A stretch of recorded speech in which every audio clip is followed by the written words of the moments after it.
Hello दोस्तों, आज की कहानी मेरे और मेरे ससुर जी के रिश्ते के बीच की है। मेरा नाम कामिनी है और मेरी उम्र अभी 26 साल है। मैं काफी खूबसूरत हूँ। मैंने अपनी बॉडी को पूरा फिट रखा हुआ है क्योंकि मैं रोजाना एक्सरसाइज करती हूँ। मेरी शादी को 7 साल हो चुके हैं। मेरे मम्मी पापा ने गरीबी की वजह से मेरी शादी कम उम्र में ही एक अमीर लड़के से करवा दी, लेकिन वो लड़का अक्सर बीमार रहता था। उसके हार्ट में कोई प्रॉब्लम थी। मैं अपनी शादी से ज्यादा खुश नहीं थी, पर मेरे पति मुझसे बहुत ज्यादा प्यार करते थे। अब मेरी शादी को 2 साल हो चुके थे, लेकिन अभी तक कोई भी बच्चा नहीं हुआ था। हमारे घर में मैं, मेरे पति और ससुर जी थे। हम तीनों ही बहुत प्यार से रहते थे। मेरे ससुर जी की उम्र 45 से 50 साल की होगी, लेकिन वो काफी जवान दिखते हैं क्योंकि उन्होंने अपने शरीर को पूरा फिट रखा हुआ है। फिर एक दिन मेरे पति की तबीयत ज्यादा खराब हो गई और उनकी मृत्यु हो गई। मेरे सामने मानो दुखों का पहाड़ टूट पड़ा हो। अब मैं एक विधवा हो चुकी थी। धीरे धीरे मेरे पति को गुजरे काफी समय हो गया था। अब मेरे ससुर जी और मैं दोनों ही घर में रहते थे। मैं बहुत ही उदास रहने लगी थी, लेकिन मेरे ससुर जी मुझे बहुत समझाते थे कि कामनी, अब जो होना था वो हो गया है, इतनी टेंशन मत लो, तुम भी बीमार हो जाओगी। मैं तो कहता हूँ कि तुम दोबारा से शादी कर लो, अभी तुम्हारी उम्र ही क्या है। पर साथ ही साथ वो मुझे अजीब सी नजरों से देखते थे। फिर मैं अपना घर चलाने के लिए जॉब करने लगी क्योंकि मेरे घर में अब कमाने वाला कोई नहीं बचा था। मैं दिन भर ऑफिस में रहती और शाम के 7 बजे तक घर आती। ससुर जी का बिजनेस ठीक ठाक चलता था, पैसों की कुछ खास चिंता नहीं थी। फिर भी मैं सोचती हूँ कि खाली घर पर बैठकर क्या करूँगी, इसलिए जॉब करती हूँ और थोड़ा दिल भी बहल जाता है और टाइम पास भी हो जाता है।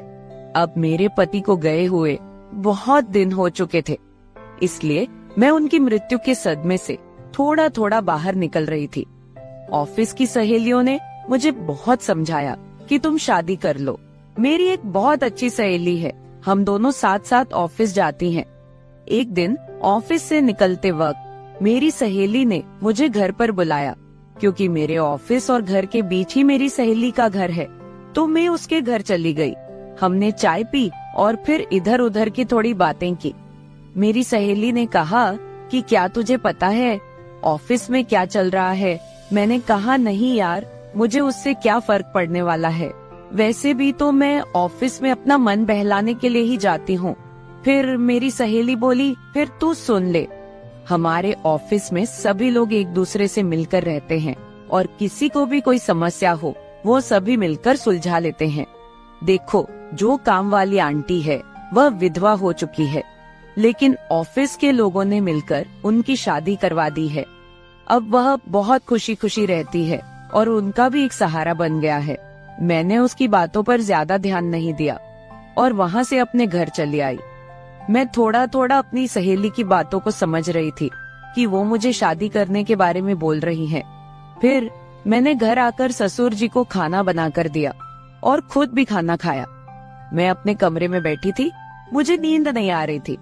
सुबह के लगभग 10 बज रहे थे। आज रविवार था, मुझे ऑफिस नहीं जाना था। तभी मेरे दिमाग में मेरी सहेली के मुंह से सुनी हुई बातें चलने लगी। मैं सोच सोचकर परेशान सी होने लगी। फिर मेरे दिमाग में कुछ आया और मैं अपने ससुर जी के कमरे की ओर चली गई। जब मैं अपने ससुर जी के रूम में गई तो उनके हाथ में एक किताब थी। मुझे देखकर उन्होंने किताब को तकिए के नीचे रख दिया। मैंने देख लिए था कि ससुर जी कौन सी किताब देख रहे हैं। मैंने कहा, ससुर जी आप क्या पढ़ रहे हो? वो बोले, कुछ नहीं बहू, किताब देख रहा था बस। बताओ क्या बात है? मैं बोली, कुछ नहीं ससुर जी, मुझे आपसे कुछ जरूरी बात करनी है। उन्होंने कहा, हाँ बहू कहो, क्या बात करनी है? मैंने कहा, ससुर जी बात थोड़ी अजीब है, मैं सोच रही थी कि आपसे कहूँ कि नहीं। उन्होंने कहा, अरे पहले तुम बोलो तो सही, क्या बात है? ऐसा कभी हुआ है कि तुमने कभी मेरे से कुछ मांगा हो और मैंने तुम्हें लाके ना दिया हो? तुम मेरा इतना ख्याल रखती हो, जो भी बात है खुलकर बोलो। फिर मैंने हिम्मत करके ससुर जी को बोला कि अब मेरे पति की मृत्यु को 2 साल होने को आए हैं उनकी मृत्यु के बाद से मैं बड़ी मुश्किल से सदमे से बाहर आई हूँ। अभी मैं घर से बाहर जाती हूँ तो मुझे बड़ी दिक्कत होती है। आपको तो पता ही है कि विधवा औरत की तरफ लोग कैसी नजरों से देखते हैं और उसके बारे में लोग कैसी सोच रखते हैं। आपने मुझे बहुत बार बोला है कि तुम शादी कर लो। मैं चाहती हूँ कि आप मेरे लिए एक पति की खोज करो, क्योंकि अकेले मेरी जिंदगी मुझसे नहीं निकाली जा रही। मैं भी चाहती हूँ कि मेरा भी कोई जीवन साथी हो जो मेरे सुख दुख की बात करे और मुझे बहुत ज्यादा प्यार करे। आपको पता है, एक औरत की कई जरूरतें होती हैं जो सिर्फ पति ही पूरी कर सकता है। बाकी आपको पता ही है कि मेरे माँ बाप तो इतने गरीब हैं कि उन्होंने पता नहीं एक बार मेरी शादी कैसे कर्ज उठाकर की है। मैं अब उनको कोई तकलीफ नहीं देना चाहती। अब मेरे लिए तो आप ही सब कुछ हो। मैं बड़ी हिम्मत करके आपसे ये बात कह रही हूँ। मुझे विश्वास है कि आप मेरे लिए कुछ अच्छा ही करोगे। उसके बाद ससुर जी ने मुझे अपने पास बैठा लिया और मेरे साथ कुछ बातें करने लगे और मेरे सुख दुख को बांटने लगे। फिर ससुर जी मुझसे बोले, बहू, जिस चीज की तलाश तुम बाहर से कर रही हो वो चीज तुमको घर में ही मिल सकती है। अगर तुम चाहो तो मैं तुम्हारी सभी जरूरतों को पूरा कर सकता हूँ। ससुर जी की बात सुनकर तो मेरे होश ही उड़ गए। मैंने बोला, ससुर जी, मैं तो आपकी बेटी सामान हूँ, आप ये सब कैसे सोच सकते हैं? ससुर जी बोले, देखो बहू, तुम्हें पता है तुम्हारी सासू माँ की मृत्यु के बाद से मैं अकेला ही जिंदगी बीता रहा हूँ, और जब से तुम्हारे पति की मृत्यु हुई है तुम भी अकेले जिंदगी बिता रही हो। अगर तुम्हारा इरादा हो तो हम दोनों का अकेलापन दूर हो जाएगा और हम दोनों एक दूसरे के सहारे जिंदगी बिता लेंगे और बाहर किसी को कुछ भी पता नहीं चलेगा। बाकी मेरे जाने के बाद ये सारी प्रॉपर्टी भी तो तुम्हारी ही है और इस प्रॉपर्टी को संभालने वाला भी तो कोई चाहिए। बाकी लोगों की टेंशन मत लो, वो तो जब तुम विधवा की जिंदगी जी रही हो तब भी बातें करते थे और अब भी बातें करेंगे। सच कहूँ तो बहू, मैं तो उसी वक्त तेरा दीवाना हो गया था जब मैंने तुम्हें पहली बार देखा था। फिर मैंने ससुर जी को बोला कि मैं सोचकर बताती हूँ। अगली सुबह मैं उठी और खाना बनाने लगी। अगले दिन मैं ऑफिस नहीं गई, मैं किचन में खाना पका रही थी। तभी ससुर जी किचन में आए और बोले, बहू, आज ऑफिस नहीं जा रही हो क्या? मैंने कहा, नहीं, आज नहीं जा रही हूँ, आज मैंने ऑफिस से छुट्टी ले ली है। आप कहीं जाने वाले थे, गए नहीं क्या? वो बोले, नहीं, आज मेरी तबीयत ठीक नहीं है। मैंने सोचा कि आज घर रहकर आराम कर लेता हूँ। कुछ देर के बाद घर में कुछ मेहमान आ गए। हम लोग मेहमानों के आदर सत्कार में लग गए। मैंने उनसे हालचाल पूछा और उन लोगों से ढेर सारी बातें की। मेहमान के रूप में मेरे चाचा और चाची जी आए हुए थे। जब मैं मेहमानों से बातें कर रही थी तभी ससुर जी बाहर घूमने चले गए। उनकी आदत है कि जब वह घर पर रहते हैं तो वह खेतों की तरफ घूमने चले जाते हैं। फिर थोड़ी देर के बाद मेरे चाचा चाची भी खाना खाकर चले गए। दोपहर के 1 बजे का समय हो चुका था। मेरे दिमाग में ससुर जी की बातें घूम रही थी।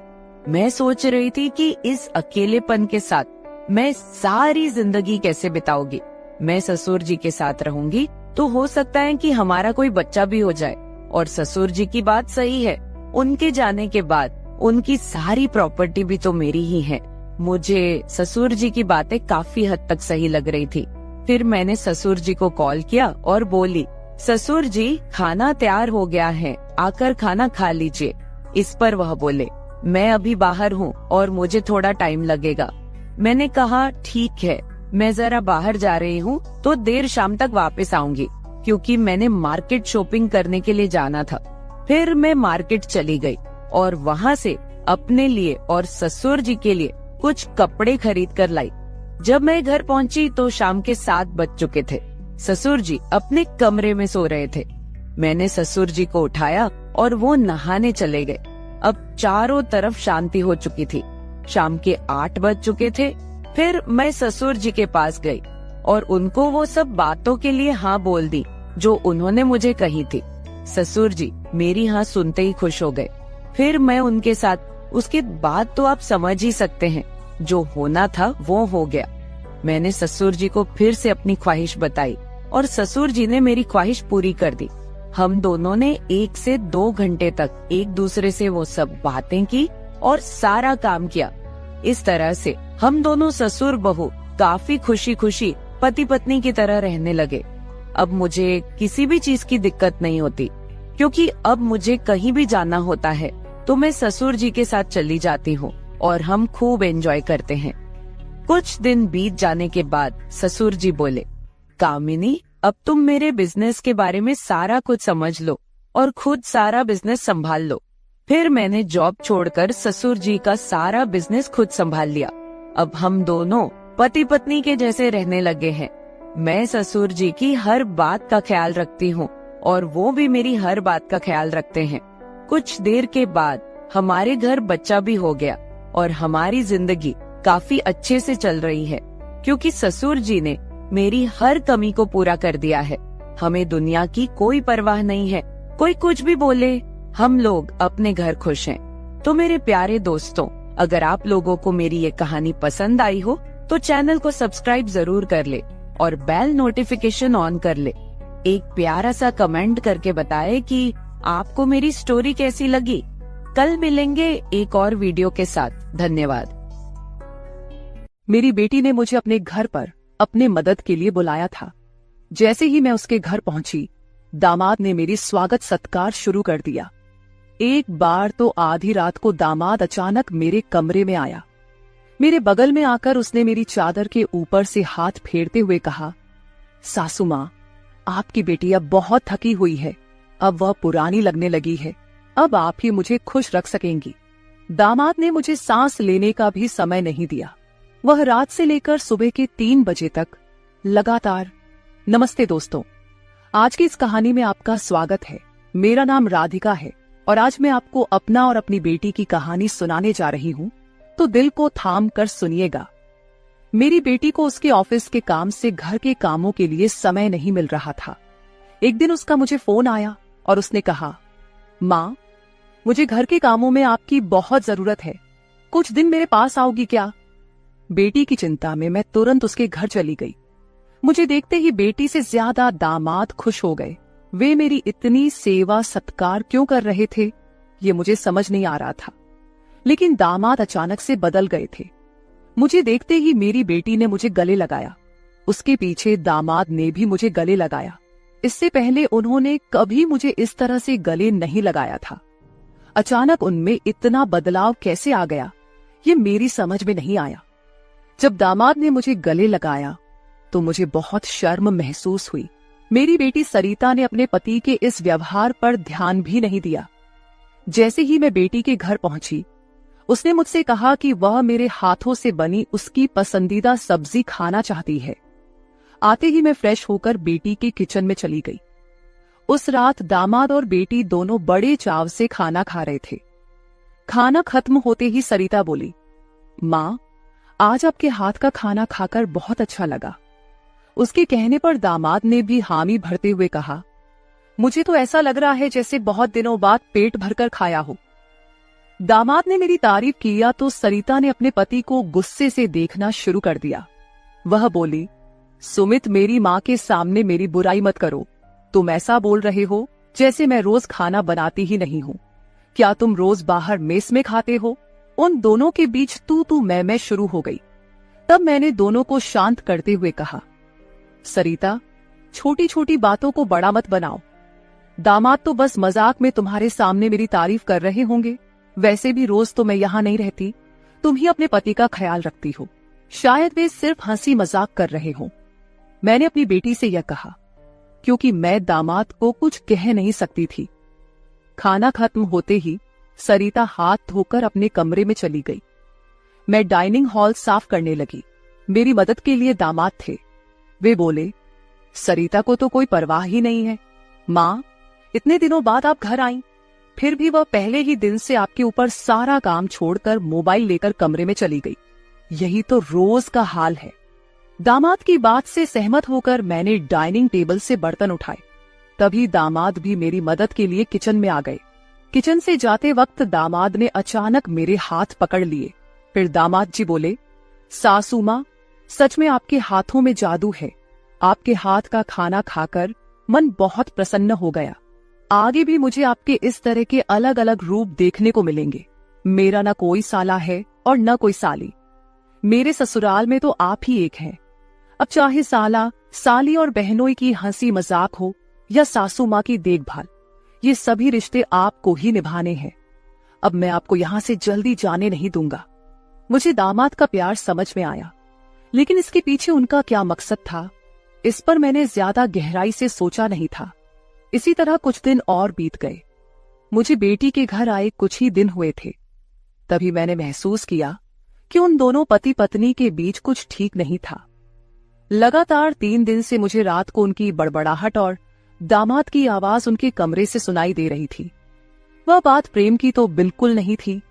उन दोनों के बीच कुछ गड़बड़ थी, ये मुझे साफ महसूस हो रहा था, क्योंकि जब से मैं वहां आई थी मैंने उन्हें कभी साथ में हंसते खेलते नहीं देखा था। एक दिन शाम को सरिता ऑफिस से जल्दी घर आ गई। उसे घर पर देख मैं 2 कप कॉफी लेकर उसके कमरे में चली गई। मुझे उससे थोड़ी बात करनी थी। कॉफी का बहाना लेकर मैं उसके कमरे में गई। मैंने उसके हाथ में कॉफी का कप दिया, लेकिन वह मुझसे बात करने के बजाय मोबाइल में व्यस्त थी। तब मैंने उसका मोबाइल खींचते हुए बोली, सरिता, क्या मुझे यहाँ बुलाने का मकसद यही है कि मैं तुझे मोबाइल खेलते हुए देखूं? मैं आई हूँ और तू मुझसे 2 मिनट भी बैठकर बात नहीं कर रही। अरे 2 शब्द माँ से तो बोल, और अगर तुझे बात नहीं करनी तो मुझे तुझसे बात करनी है। जैसे ही मैंने उसका मोबाइल छीन लिया, उसका ध्यान मेरी ओर हो गया। वह बोली, बोलो माँ, तुम्हें मुझसे क्या इतना जरूरी बात करनी है? तब मैंने उससे कहा, सरिता, तू खुद को इतनी कूल दिखाती है, क्या सच में तू वैसी ही है? क्या सच में तुम्हारे घर का माहौल इतना कूल है? मेरी बातों पर सरिता के चेहरे पर एक सवालिया निशान उभर आया। वह बोली, माँ, तुम क्या बोल रही हो? मुझे तो कुछ समझ में नहीं आ रहा। जो बोलना है सीधे बोलो। अब तुम टीचर नहीं हो और ना मैं तुम्हारी स्टूडेंट, जो तुम मुझसे इतने सख्ती से बात कर रही हो।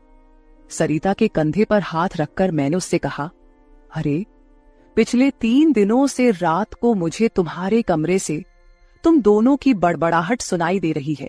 क्या तुम दोनों के बीच सब कुछ ठीक है? अभी तुम्हें बच्चा भी होना है। अभी से ही तुम्हारे बीच अनबन शुरू हो गई है। अभी तो तुम्हें साथ में पूरा जीवन बिताना है। ये सही तरीका नहीं है। मेरी बातों का जवाब देते हुए सरिता बोली, माँ, मुझसे कहने के बजाय समीर से कहो, क्योंकि हमेशा वही झगड़ा शुरू करता है। उस दिन भी देखा ना, कैसे वह खाने की टेबल पर मुझे कुछ भी बोल रहा था। फिर वह बोली, माँ, अब तुम ही बताओ, मैं ऑफिस में भी थक जाती हूँ, ऊपर से घंटों ट्रैफिक में फंसकर घर आना पड़ता है। अब 3 दिन से तुम घर आई हो तो मुझे थोड़ी राहत मिली है, नहीं तो रोटियां बेलते वक्त भी मेरी आंख लग जाती थी। अब इतनी थकान के बाद भी मैं समीर को कैसे समय दूं? समीर तो कुछ समझने को तैयार ही नहीं है, और वैसे भी तुम्हें यहाँ बुलाने का आइडिया उसी का था। वह कह रहा था कि सासू माँ के आने से तुम्हें भी थोड़ा आराम मिलेगा। तुम यहाँ आई हो तो उसकी खाने की शिकायतें भी थोड़ी कम हो गई हैं। नहीं तो हर बात में ये ऐसा और वो वैसा ही चलता रहता था। तुम्हें बुलाने से पहले वह कह रहा था कि जब मेरी सासू माँ आएंगी तो मैं उनसे सारी ख्वाहिशें पूरी करवाऊंगा। अब तुम्हारे दामाद को तुमसे क्या ख्वाहिशें पूरी करवानी है, ये तुम ही देख लो। उसकी शिकायतों से तो मुझे थोड़ी राहत मिल गई है।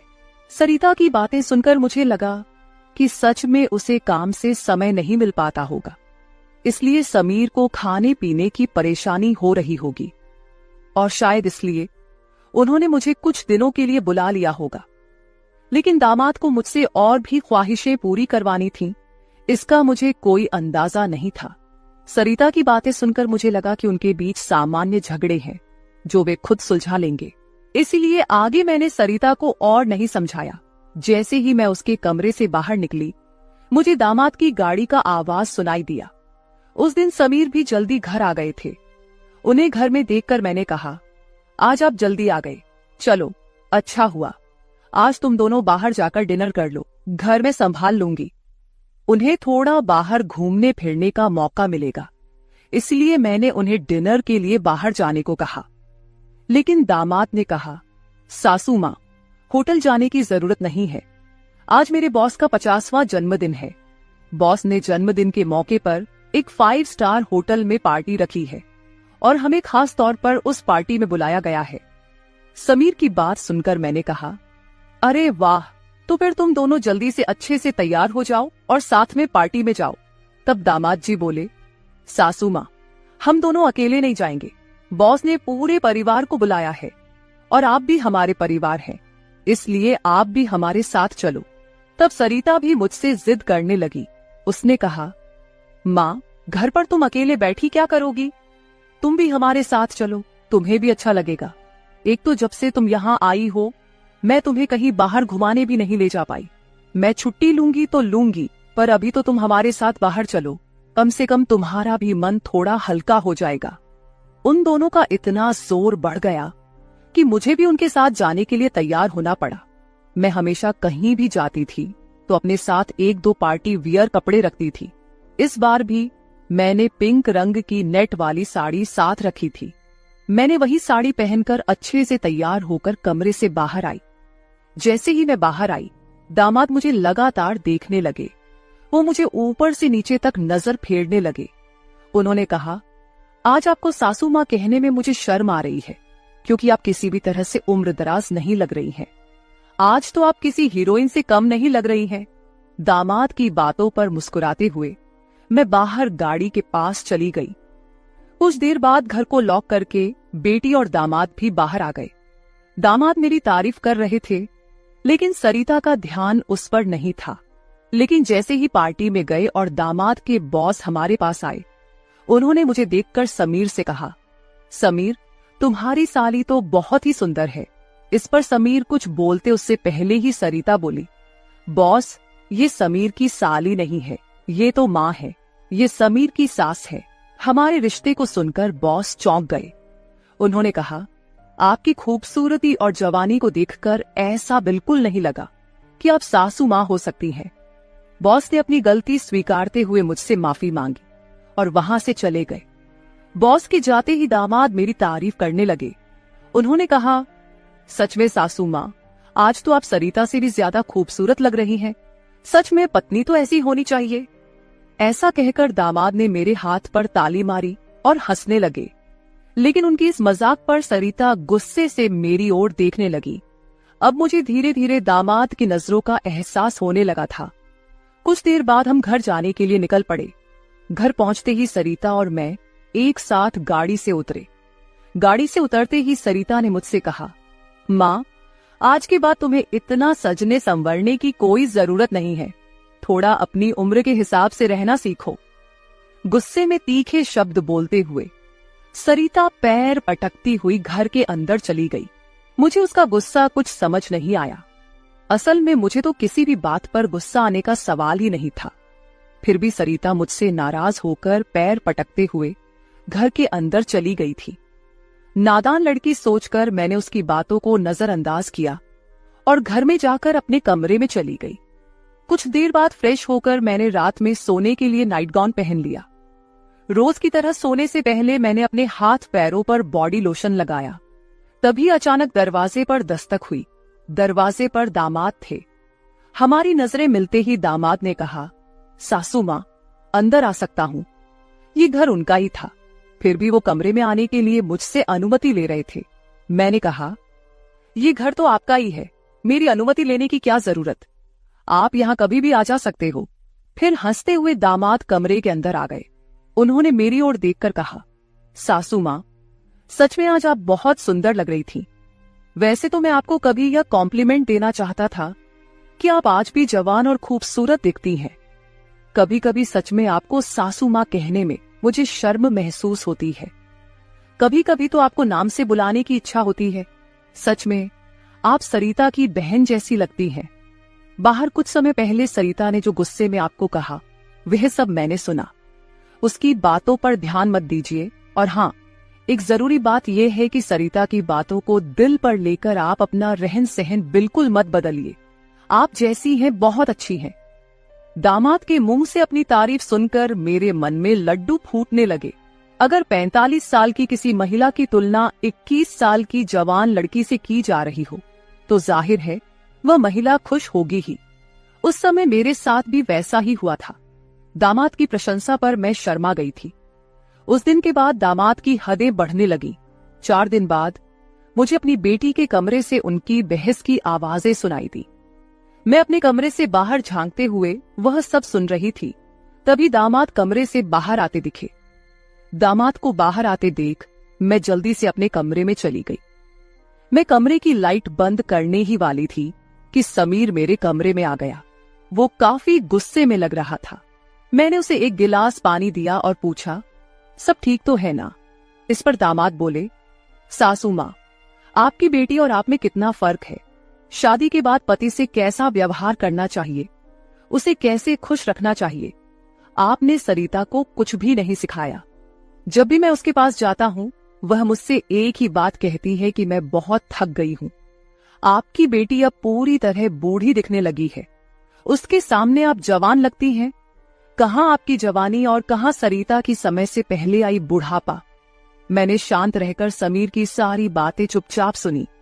उनकी बातें खत्म होते ही मैंने उसे समझाते कहा, दामाद जी, आप गुस्सा मत कीजिए। सरिता अपने ऑफिस के काम में पूरी तरह थक जाती है, इसलिए वह थोड़ी परेशान हो गई है। कुछ दिन आप दोनों बाहर घूमने चले जाइए, सब कुछ ठीक हो जाएगा। काम की भाग दौड़ में खुद के लिए भी समय निकालना जरूरी है। इस पर दामाद बोले, मैं तो सब कुछ करने के लिए तैयार हूँ, लेकिन आपकी बेटी को ऑफिस से छुट्टी लेने की इच्छा होगी, तभी मैं भी उसके साथ कहीं जा सकूंगा। मैंने फिर से दामाद को समझाया और उनके हाथ में पानी का गिलास दिया।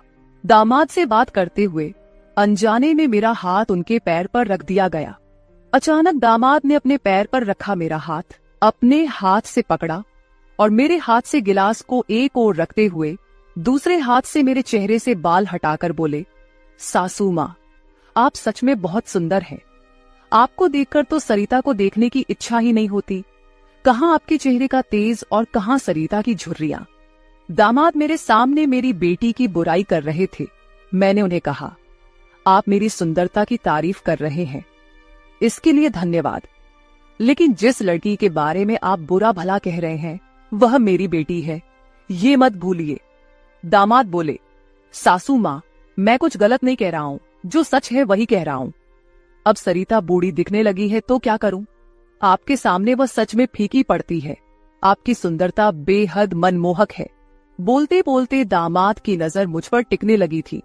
तब मैंने उनसे कहा, अब काफी रात हो गई है, आपको जाकर सो जाना चाहिए, नहीं तो सरिता यहाँ आ गई तो वह और नाराज हो जाएगी। मैंने दामाद को जैसे तैसे अपने कमरे से बाहर किया, नहीं तो वह रात भर मेरे कमरे में ही बैठे रहते। खैर, जो भी हो, लेकिन समीर ने मेरी जो प्रशंसा की वह मुझे बहुत पसंद आई। अगले दिन शाम को जब दामाद ऑफिस से घर आए तो उन्होंने कहा, सासू माँ, कल मुझे 2 टिफिन पैक कर दीजिए, और वो भी भरकर। जब से आप मेरा टिफिन बना रही हैं, ऑफिस में मेरी क्रेडिट कुछ ज्यादा ही बढ़ गई है। मेरे दोस्त रोज मेरे टिफिन की तारीफ करते रहते हैं, और आज तो मेरे बॉस ने भी मेरी तारीफ की। सबको लगा कि मेरी पत्नी ने इतना अच्छा खाना बनाया है, लेकिन मैंने सबका भ्रम दूर कर दिया और उन्हें बताया कि यह जादू मेरी पत्नी के हाथों में नहीं, बल्कि मेरी सासू माँ के हाथों में है। कल मेरे बॉस ने आपसे टिफिन मांगा है, और हाँ, टिफिन के साथ आप भी अच्छे से तैयार रहिएगा, क्योंकि बॉस ने आपको भी मिलने के लिए बुलाया है। मेरे दोस्तों को भी आपसे मिलने की इच्छा है। दामाद मेरी तारीफों के पुल बांध रहे थे। तभी सरिता वहीं बैठी थी। बातें करके समीर डाइनिंग हॉल से बाहर चले गए। मैं भी किचन में रात का खाना बनाने जाने लगी। तभी सरिता ने कहा, माँ, तुम्हें अपने दामाद के सामने ज्यादा कूल बनने की कोशिश नहीं करनी चाहिए। मैंने तुम्हें उसी दिन समझाया था कि तुम्हें अपनी उम्र के हिसाब से रहना चाहिए। अब ना तुम नौकरी करती हो, ना पापा है, तो तुम्हें इन सब नखरों की क्या जरूरत है। कल तुम समीर के ऑफिस जा ही रही हो तो एकदम साधारण और सादगी से जाओ। मुझे तुम्हारा यह टाप टिप रहना बिल्कुल अच्छा नहीं लगता। मेरी अपनी बेटी मुझ पर हुक्म चलाने लगी थी। उस समय मुझे सरिता की बातों पर बहुत गुस्सा आया। मैंने उससे कहा, सरिता, उस दिन मैंने तुम्हें बच्चा समझकर कोई जवाब नहीं दिया। लेकिन अब तुम्हारी हिम्मत बढ़ती जा रही है। याद रखना, मैं तुम्हारी मां हूं, ये मत भूलना। मुझसे बात करते समय अपनी जुबान का ख्याल रखो। एक बात तो तुम्हें भी अच्छे से पता है कि मुझे हमेशा से टाप-टिप रहने की आदत है। मैं अपनी आदत किसी के कहने से नहीं बदलूंगी। इंसान जितना अच्छा रहता है उतना ही फ्रेश दिखता है, यही मेरा मानना है। तुम चाहे कुछ भी कहो, मैं अपनी रहन सहन नहीं बदलने वाली। अगर किसी को बदलना है तो तुम खुद को बदलो, अपना चिड़चिड़ा स्वभाव बदलो। कभी कभी तो मुझे लगता है कि तुम मेरी ही बेटी हो या नहीं। उस दिन पहली बार मैं अपनी बेटी से इतने गुस्से में बात कर रही थी। इससे पहले सरिता ने भी कभी मुझसे इतने कटु शब्दों में बात नहीं की थी, इसलिए उससे गुस्सा होकर मैं किचन में चली गई। उस रात खाना खाते समय भी मैंने किसी से बात नहीं की। अगले दिन दोपहर के 1 बजे के बाद मुझे मेरे दामाद का फोन आया, तो मैं तैयार होकर उनके ऑफिस जाने के लिए निकली। शाम को मैं और समीर साथ ही घर लौटे। मुझे और समीर को साथ देखकर सरिता और भी ज्यादा नाराज हो रही थी। अब मुझे उसकी नाराजगी से कोई फर्क नहीं पड़ता था। वो तो अपने पति को भी खुश नहीं रख पाई थी। मैंने भी अब उससे किसी तरह की कोई उम्मीद नहीं रखी थी। लेकिन इधर मेरे दामाद अब मुझसे बहुत अच्छे से पेश आने लगे थे। हर 2-3 दिन में वो मुझसे कहते कि उनके ऑफिस में उनके दोस्तों ने या कभी उनके बॉस ने मुझसे मिलने के लिए बुलाया है। उस दिन भी सुबह नाश्ता करते समय दामाद ने मुझसे कहा, सासू माँ, घर के सारे काम जल्दी निपटा लीजिए क्योंकि आज भी आपको ऑफिस जाना है। मैंने उनकी बात पर सहमति जताई। जैसे ही समीर ऑफिस के लिए निकले, सरिता ने मुझे घेर लिया। उसने कहा, माँ, मैं कुछ दिनों से देख रही हूँ रोज तुम अपने दामाद के ऑफिस जा रही हो, शाम को उनके साथ हंसती खेलती घर लौटती हो। अब भी तुम दोनों में सास दामाद का रिश्ता बरकरार है या फिर सीमाएं पार हो गई हैं? उस समय सरिता कुछ ज्यादा ही बोल गई थी। मैंने उस पर जोर से चिल्लाई, फिर भी उसे कोई फर्क नहीं पड़ा। उसने कहा, मुझ पर चिल्लाने की बजाय एक बार यह सोचो कि तुम्हारा और तुम्हारे दामाद का रिश्ता किस मोड़ पर जा रहा है। अगर मेरी बात समझ में नहीं आई तो तुम यहां से जा सकती हो। उसकी बातें सुनकर मेरी आंखों से आंसू बहने लगे। मेरे आंसुओं की परवाह किए बिना सरिता ऑफिस चली गई। उसके बाद 5 घंटे बीत गए, लेकिन मैं अपने कमरे में बैठी आंसू बहाती रही। समीर के लगातार फोन आ रहे थे, लेकिन मैंने फोन उठाने से इनकार कर दिया। 5 घंटे बाद मैंने खुद को संभाला और अपना बैग पैक करने लगी। जैसे ही मैं सरिता के घर से निकलने लगी, दरवाजा खोलते ही मैंने देखा कि बाहर मेरा दामाद गाड़ी पार्क कर रहा था। मुझे अचानक जाता देख उन्होंने मेरा हाथ पकड़ा और सीधे घर के अंदर ले आए। कमरे में पहुंचते ही समीर ने मेरा बैग खाली कर दिया। वह बोले, सासू माँ, ये क्या हो रहा है? आप बिना कुछ कहे यहां से क्यों जा रही हैं? मैंने उन्हें सरिता की बात कुछ नहीं बताई। मैंने कहा, मेरे कारण शायद आपके रिश्ते में दूरियां आ रही हैं। अब मुझे भी यहां आए काफी दिन हो गए हैं। मैं अपनी बेटी का घर नहीं तोड़ना चाहती। आप अपने जीवन में खुश रहिए, अब मुझे यहां से जाना चाहिए। मैं फिर से अपना बैग पैक करने लगी। तभी दामाद ने मुझे अपनी ओर घुमाए। फिर मेरे कंधे पर हाथ रखकर उन्होंने कहा, सासू माँ, जरूर सरिता ने आपको कुछ बुरा भला कहा होगा। मैंने आपको पहले ही समझाया था कि उसकी बातों पर ध्यान न दे। वह मूर्ख है, उसे खुद को संभालना नहीं आता। मुझे तो लगता कि आपकी बेटी आपसे जलने लगी है। जो लोग जलते हैं वे दुआ नहीं देते, इसलिए आपको भी बेफिक्र होकर ठाठ से रहना चाहिए। समीर मुझे हंसाने की कोशिश करने लगे। मेरी आंखों में आंसू देखकर उन्होंने मेरे आंसू पोंछे और कहा, किसी की बातों से इतना हताश मत होइए, मैं आपके साथ हूं। उनके बोलने में एक अलग ही प्यार था। उस दिन के बाद से रोज रात को जब सरिता सो जाती, समीर मेरे कमरे में आने लगे। अब उनका मेरे कमरे में आना मुझे खटकता भी नहीं था, क्योंकि हमारा रिश्ता एक अलग ही मोड़ पर जाने लगा था। अब समीर मेरे सिर्फ दामाद नहीं रहे। 4-5 दिन से समीर मेरे कमरे में आ रहे थे। कुछ दिन बाद अचानक मेरे मन में ख्याल आया कि अगर सरिता को यह सब पता चल गया तो, इसलिए मैं समीर के सामने यह सवाल रखी। मैंने कहा, समीर, तुम रोज रात को सरिता की नजरों से छुपकर मेरे कमरे में आते हो, लेकिन क्या तुम पक्का करते हो कि वह गहरी नींद में होती है? अगर तुम्हारी लापरवाही के कारण सरिता अचानक मेरे कमरे में आ गई और उसने ये सब देख लिया तो क्या होगा?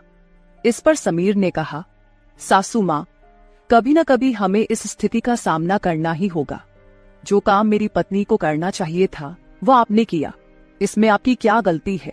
उसे वक्त रहते सब कुछ समझना चाहिए था। अब वक्त उसके हाथ से निकल गया है। आप ज्यादा चिंता मत कीजिए, नहीं तो आपके चेहरे पर भी झुर्रियां आने लगेंगी। आप चिंता मत करें, बस सरिता के सामने इस रिश्ते को स्वीकार करने का साहस रखिए। हम दोनों बात कर ही रहे थे कि अचानक सरिता कमरे में आ गई। मैंने उसका नाम लिया ही था कि वह वहां मौजूद हो गई थी। हम दोनों सास और दामाद एक दूसरे को देखने लगे। सरिता तो हमें साथ देखकर हमारी ओर बस देखती ही रह गई थी। उसने कहा, मुझे तुम दोनों पर पहले ही शक हो गया था। समीर, तुम्हें क्या लगा कि तुम रोज रात को मुझे चकमा देकर जाते हो और मुझे इसका बिल्कुल पता नहीं चलता? मैं तो बस मौके का इंतजार कर रही थी, क्योंकि मुझे तुम दोनों को रंगे हाथ पकड़ना था। अब तो मैंने तुम्हारी सारी बातें रिकॉर्ड कर ली हैं और तुम्हें इस हालत में भी देख लिया है। सरिता बोल ही रही थी कि तभी समीर का फोन बजा। उसने मेरा हाथ छोड़ दिया और कमरे से बाहर चला गया। थोड़ी देर पहले जब वह मुझे समझा रहा था तो उसने मेरा हाथ पकड़ रखा था। कुछ ही मिनटों बाद वह एक शख्स को लेकर कमरे में वापस आया। वह तीसरा शख्स और कोई नहीं बल्कि समीर का बॉस था। उसे आधी रात को घर में देखकर सरिता चौंक गई। उसने बॉस की ओर देखकर कहा, आप इस समय यहाँ कैसे? बॉस आश्चर्यचकित होकर सरिता को देख रहे थे। तब सरिता बोली, आप यहाँ क्यों आए हैं ये तो मुझे नहीं पता, पर मुझे अब एक गवाह मिल गया है। वह बॉस के सामने मेरे और मेरे दामाद के रिश्ते के बारे में बकवास करने लगी। तभी समीर के बॉस यानी रघुवीर जी सरिता की ओर देखकर बोले, सरिता, तुम यह क्या बकवास कर रही हो? तुम्हें पता है तुम अपनी माँ और अपने पति के बारे में क्या कह रही हो? अब तो सरिता और भी ज्यादा बकवास करने लगी। तभी समीर उस पर चिल्लाया। उसने कहा, मैं अभी तक सब सुन रहा था। मुझे पता था कि तुम समझदार नहीं हो, इसलिए मैंने तुम्हें कुछ नहीं बताया। लेकिन अब तुम बॉस के सामने कुछ भी बकवास करने लगी हो। शायद अब तुम्हें सच बताने का समय आ गया है। मैं समीर को शांत रहने के लिए कह रही थी, लेकिन उसने मेरी एक न सुनी। वह बोला, माँ, अब और कितने दिन आप यह सब बातें छुपा कर रखेंगी? इस तरह मन मारकर जीवन को सुखमय नहीं बनाया जा सकता। जीना है तो खुले दिल से जियो। आपको किसी से डरने की जरूरत नहीं है, क्योंकि आपने कोई अपराध नहीं किया। समीर ने सरिता से कहा, सरिता, पिछले कुछ दिनों से मैं इस कमरे में आ रहा हूँ, ये सच है। लेकिन मैं इस कमरे में क्यों आ रहा था, इसका कारण वो नहीं है जो तुम सोच रही हो। इसका असली कारण कुछ और ही है। मैं यहाँ इसलिए आता था ताकि अपने बॉस को तुम्हारी माँ के कमरे में सुरक्षित छोड़ सकूं। मैं तुम्हारी माँ के साथ नहीं बल्कि मेरे बॉस होते थे। जिस दिन हम बॉस के जन्मदिन की पार्टी में गए थे, उस रात जब हम पार्टी से घर लौटे थे तो मैंने तुम्हारी माँ को उनके कमरे में रोते हुए देखा था। उसी रात बॉस ने मुझसे तुम्हारी माँ का फोन नंबर भी लिया था। उस रात बॉस बार बार तुम्हारी माँ को फोन कर रहे थे। उस रात जब मैं अचानक तुम्हारी माँ के कमरे में गया तो मैंने उनके फोन में बॉस के कई मिस्ड कॉल देखे। अगले दिन मैंने बॉस से इस बारे में पूछा, तभी मुझे सच्चाई पता चली। एक समय था जब तुम्हारी माँ और बॉस एक ही कॉलेज में पढ़ते थे। इतना ही नहीं, उन दोनों के बीच प्यार भी था, लेकिन घर वालों के दबाव के कारण वे अपना जीवन एक साथ नहीं बिता सके। पर किस्मत ने 30 साल बाद उन्हें एक बार फिर से आमने सामने खड़ा कर दिया। तुम्हारी माँ कुछ बोलने के लिए तैयार नहीं थी, लेकिन बॉस की वजह से मुझे उन दोनों के रिश्ते के बारे में पता चला। तब से मैंने जानबूझकर कभी दोस्तों का बहाना बनाया तो कभी बॉस का, ताकि तुम्हारी माँ और बॉस को एक दूसरे से मिलवा सकूं। धीरे धीरे मैंने तुम्हारी माँ के चेहरे पर खुशी देखनी शुरू की। वह भी अपना पुराना रिश्ता जीने लगी, लेकिन तुमने इसे गलत समझा और माँ पर गलत आरोप लगाए।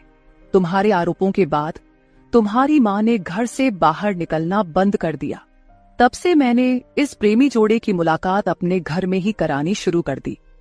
तुम्हारी माँ जानती थी कि तुम इस उम्र में उनके और बॉस के रिश्ते को स्वीकार नहीं करोगी, इसलिए उन्होंने कभी तुमसे खुलकर बात नहीं की। लेकिन अब मुझे लगता है कि उन्हें अपनी जिंदगी का फैसला खुद करने देना चाहिए। सरिता बोली, समीर, तुम मेरी माँ को उनके प्रेम से मिलने के लिए इतना प्रयास कर रहे थे। तुम दामाद होकर भी कोई आपत्ति नहीं कर रहे थे और मेरी माँ को एक बार फिर से जीने का मौका दे रहे थे। मैं आगे बढ़ी और सरिता से आंसू भरी आंखों के साथ बोली, मुझे माफ कर दे बेटी, मुझे इस उम्र में यह सब नहीं करना चाहिए था। मुझे रघुवीर से फिर से नहीं मिलना चाहिए था। लेकिन तू चिंता मत कर, सुबह होते ही मैं यहां से चली जाऊंगी। मैं रघुवीर से कभी नहीं मिलूंगी। इस उम्र में मुझे यह बातें तुम्हारे मुंह से सुनने से पहले ही मैं यहां से चली जाती हूं। मेरी आंखों में आंसू देखकर सरिता बोली, मां, मुझे माफ कर दो। मैंने तुम्हें समझा ही नहीं, ना मैंने कभी तुम्हारे अकेलेपन को महसूस किया। अब वो समय तो बीत गया, पर अगर तुम मेरे लिए जी सकती हो तो फिर मैं तुम्हारी खुशी में क्यों नहीं शामिल हो सकती। तुम्हारे समय में दादा ने तुम्हारी शादी नहीं होने दी होगी, लेकिन अब मैं उनके नक्शे कदम पर नहीं चलूंगी। मैं तुम्हें और बॉस को आपके आगे के जीवन के लिए ढेर सारी शुभकामनाएं देती हूं। बॉस मुझे मेरे पिता के रूप में स्वीकार है। बेटी की सहमति सुनकर मेरी आंखों में आंसू भर आए। रघुवीर भी मेरी तरह ही अपने जीवन में अकेले थे। अगले 3 दिनों के भीतर मेरी और रघुवीर की रजिस्टर्ड मैरिज मेरी बेटी और दामाद की मौजूदगी में हो गई। शायद ये पहली बार हुआ होगा कि एक बेटी ने अपनी मां की विदाई की थी। मेरी विदाई के समय मैंने सरिता को एक सीख दी। मैंने उससे कहा, सरिता, पैसा सब कुछ नहीं होता, इसीलिए हमेशा पैसे के पीछे भागना छोड़कर कभी अपने परिवार पर भी ध्यान देना चाहिए। कर्तव्यों से भागकर ना तो जीवन पूरा होता है, ना ही खुशियां मिलती हैं। अब समय आ गया है कि तुम अपनी जिम्मेदारियों पर ध्यान दो।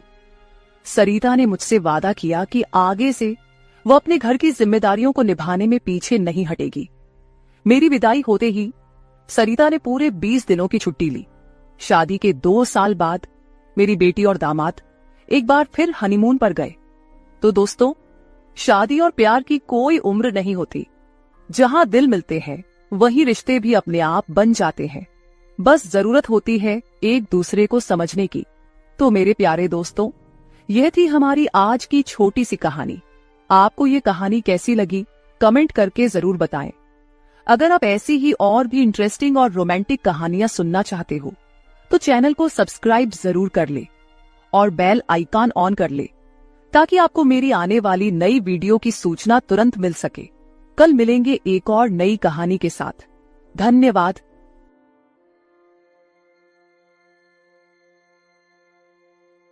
रात के करीब 12 बजे का वक्त था।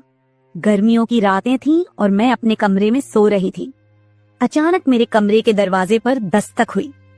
पहले तो मैं थोड़ा डर गई, लेकिन फिर सोचा शायद मेरा भाई ही होगा, क्योंकि घर में मेरे और भाई के अलावा कोई और नहीं था। मैंने उठकर दरवाजे की ओर कदम बढ़ाए। दरवाजा खोलते ही मैंने बाहर झांका, लेकिन वहां कोई नहीं था। मैंने सोचा शायद ये मेरा वहम होगा। मैं वापस बिस्तर पर लेटने लगी। अचानक दरवाजे पर फिर से पहले से भी ज्यादा जोर की दस्तक हुई। मैंने कांपती हुई आवाज में पूछा, कौन है? लेकिन कोई जवाब नहीं आया। डरते हुए मैंने दोबारा दरवाजा खोला और वहां मेरा भाई खड़ा था। उसने मुझसे कहा, क्या हुआ दीदी, इतनी घबराई हुई क्यों लग रही हो? वो मुझे आज कुछ अजीब सी नजरों से देख रहा था। मैंने सोचा शायद मैं ही ज्यादा सोच रही हूँ, लेकिन मुझे क्या पता था कि उस रात कुछ ऐसा होने वाला था जिसने मेरी पूरी जिंदगी को बर्बाद कर दिया, जिसे मैं चाहकर भी कभी भूल नहीं पाई। अब मैं आपको अपनी जिंदगी का वो सच बताने जा रही हूँ जिसे मैंने आज तक सबसे छुपा कर रखा था। यह सच ऐसा है जो मेरी हर रात की नींद और हर दिन का सुकून छीन ले गया। इसे सुनने के बाद शायद आपकी रूह कांप उठेगी। दोस्तों, कहानी सुनने से पहले दिल थाम कर बैठिएगा, क्योंकि कहानी बहुत ही खतरनाक होने वाली है। अगर चैनल पर पहली बार आए हैं तो चैनल को सब्सक्राइब जरूर कर लीजिएगा। तो चलिए कहानी शुरू करते हैं। मेरी उम्र 20 साल हो चुकी थी और मैंने नया नया जवानी की दहलीज पर कदम रखा था। मैं कॉलेज में 2nd ईयर की पढ़ाई कर रही थी। उन दिनों गर्मी का मौसम था और हमें कॉलेज से छुट्टियां मिल गई थीं। रोज की तरह आज भी पूरे घर की सफाई करने के बाद मैं अपने बिस्तर पर आराम कर रही थी। थकान से चूर होकर ऐसा लग रहा था जैसे पूरा बदन अकड़ गया हो। मैं अपने बिस्तर पर लेटकर सुकून पाने की कोशिश कर रही थी और हाथों से अपने सिर की मसाज कर रही थी। अचानक मेरा भाई राहुल मेरे कमरे में आया और दरवाजा बंद करके कहने लगा, क्या हुआ दीदी, तबीयत तो ठीक है? मैंने कहा, क्या भाई, मम्मी सारा काम मेरे सर पर डालकर चली जाती हैं। कॉलेज की छुट्टियां क्या हुई, सारे घर की जिम्मेदारी मुझ पर आ गई है। ऊपर से काम वाली बाई भी छुट्टी पर है। मुझसे नहीं होते ये घर के काम। मेरी बात सुनकर वह मेरे पास आकर बैठ गया और कहने लगा, मेरी प्यारी बहन, कोई बात नहीं, मैं अभी तुम्हारे लिए दूध लेकर आता हूँ, उसे पियोगी तो सुकून मिल जाएगा। राहुल की बात सुनकर मैं मुस्कुरा दी और कहा, बस तुम खाना बाहर से ले आना, मैं थोड़ी देर सोऊंगी तो मेरी तबीयत कुछ बेहतर हो जाएगी। राहुल कमरे से निकल गया। कुछ देर बाद ठंडे दूध के गिलास के साथ वह वापस आया। मुझे उस पर बहुत प्यार आया। दुनिया में बहुत कम ही ऐसे भाई होते हैं जो अपनी बहनों का इतना ख्याल रखते हैं। मैं उसे ढेर सारा आशीर्वाद देने लगी और उसका लाया हुआ दूध पीने लगी। दूध पीने के बाद मैं अपने बिस्तर पर लेट गई। राहुल कहने लगा, चलो दीदी, मैं तुम्हारा सिर दबा देता हूँ, तुम सो जाओ। वह मेरे पास बैठ गया और अपने हाथों से मेरा सिर दबाने लगा। उसके हाथों से मुझे सुकून मिलने लगा और मेरे सर का दर्द भी कम हो गया था। मैं आंखें मूंद कर लेट गई और कुछ ही देर में मैं गहरी नींद सो गई। मुझे कोई भी होश नहीं था कि मैं कितने घंटे तक सोती रही। जब मेरी आंख खुली तो मैंने घड़ी पर टाइम देखा। रात के 9 बज चुके थे। शायद थकावट की वजह से मुझे वक्त का एहसास ही ना हुआ। मम्मी और पापा भी ऑफिस से वापस आ चुके थे। मुझे कुछ भी समझ नहीं आ रहा था और मेरा पूरा शरीर दर्द कर रहा था। मैं बिस्तर से उठकर बाथरूम जाने लगी। तभी मुझे चक्कर आ गए। मुझे ऐसा लग रहा था जैसे सब कुछ घूम रहा हो और अगर दीवार का सहारा नहीं लिया होता तो शायद गिर जाती। खुद को संभालते हुए मैं फ्रेश होकर बाहर आई। देखा कि सभी खाने के टेबल पर बैठे हुए थे और मेरे आने का इंतजार कर रहे थे। मैं जाकर आराम के साथ कुर्सी पर बैठ गई। मेरी हालत काफी खराब हो चुकी थी और थकावट से मेरा पूरा बदन दर्द कर रहा था। राहुल ने देखा कि मैं थकी हुई हूँ तो तुरंत मम्मी से कहने लगा, मम्मी देखिए, अंजलि दीदी पर काम का बोझ थोड़ा कम डाला करे। अरे, अगर काम वाली नहीं आ रही तो उसकी जगह किसी और को रख ले। यह बेचारी सारा दिन काम करके थक जाती है। देखिए तो इसकी रंगत भी पीली पड़ चुकी है। वाकई में मेरी हालत दिन ब दिन खराब होती जा रही थी। मम्मी और पापा दोनों ही काम करते थे क्योंकि सिर्फ पापा की जॉब से घर का खर्चा चलना मुश्किल था। साथ ही हमारी पढ़ाई का खर्च भी काफी था। इसलिए मम्मी भी उसी कंपनी में काम करती थी जहां पापा। हम दोनों भाई बहन कॉलेज जाते थे, लेकिन गर्मी के मौसम में छुट्टियां होने की वजह से घर पर ही थे। मैंने एक बात नोटिस की थी कि पिछले कुछ हफ्तों से राहुल मेरे कुछ ज्यादा ही करीब होने लगा था। जब से मुझे कॉलेज से छुट्टियां मिली थीं, तब से वह मेरा कुछ ज्यादा ही ख्याल रखने लगा था। अगर मैं घर का कोई काम करती तो वह आकर मदद करने लगता। कभी कभी काम करते वक्त मुझे थकावट महसूस होती तो वह मुझे आराम से बिठाकर मेरा सिर दबा देता। जब मैं उसे मना करती तो वह हंसते हुए कहता, नहीं दीदी, तुम बहुत काम करती हो, अब मेरा हक बनता है कि तुम्हें सुकून दो। मैं उसे रोक नहीं पाती और चुपचाप लेटी रहती। लेकिन एक रात जो हुआ उससे मेरे होश उड़ गए थे। क्या राहुल कभी ऐसा कर सकता था? मैं अपने कमरे में सो रही थी। आधी रात के करीब मुझे महसूस हुआ कि जैसे कोई मेरे कमरे में आकर खड़ा हो गया हो। धीरे धीरे वह बिस्तर के पास आ रहा हो और मैं सोते हुए भी महसूस कर सकती थी कि कुछ अजीब हो रहा है। मुझे तुरंत झटका सा लगा और मैंने आंखें खोल दी। कमरा पूरी तरह से अंधेरे में डूबा हुआ था और जब मैंने उठकर देखा तो अंदर कोई नहीं था। बस कमरे का दरवाजा थोड़ा सा खुला हुआ था और मुझे याद था कि मैं हमेशा सोने से पहले दरवाजा बंद करके सोती थी। तो फिर वह कैसे खुला था? मैं चुपचाप उठकर दरवाजे को लॉक करने लगी। फिर से बिस्तर पर जाकर सोने की कोशिश की, लेकिन जैसे ही मेरी आंखें बंद हुईं, मुझे फिर से कुछ कदमों की आहट सुनाई दी। जैसे कोई बिस्तर के पास आकर बैठा हो, और फिर मुझे लगा जैसे कोई मेरे पास आकर अपना हाथ बढ़ा रहा हो। मैंने पलटकर देखा, लेकिन कोई नहीं था। मेरी धड़कन तेज हो गई थी और मुझे घबराहट होने लगी थी। मैंने घबराते हुए कमरे की लाइट ऑन की और दरवाजा खोलकर बाहर झांका, लेकिन वहां कोई नहीं था। आज से पहले ऐसा कभी नहीं हुआ था जो अब हो रहा था। मुझे प्यास लगी तो मैं कमरे का दरवाजा खोलकर बाहर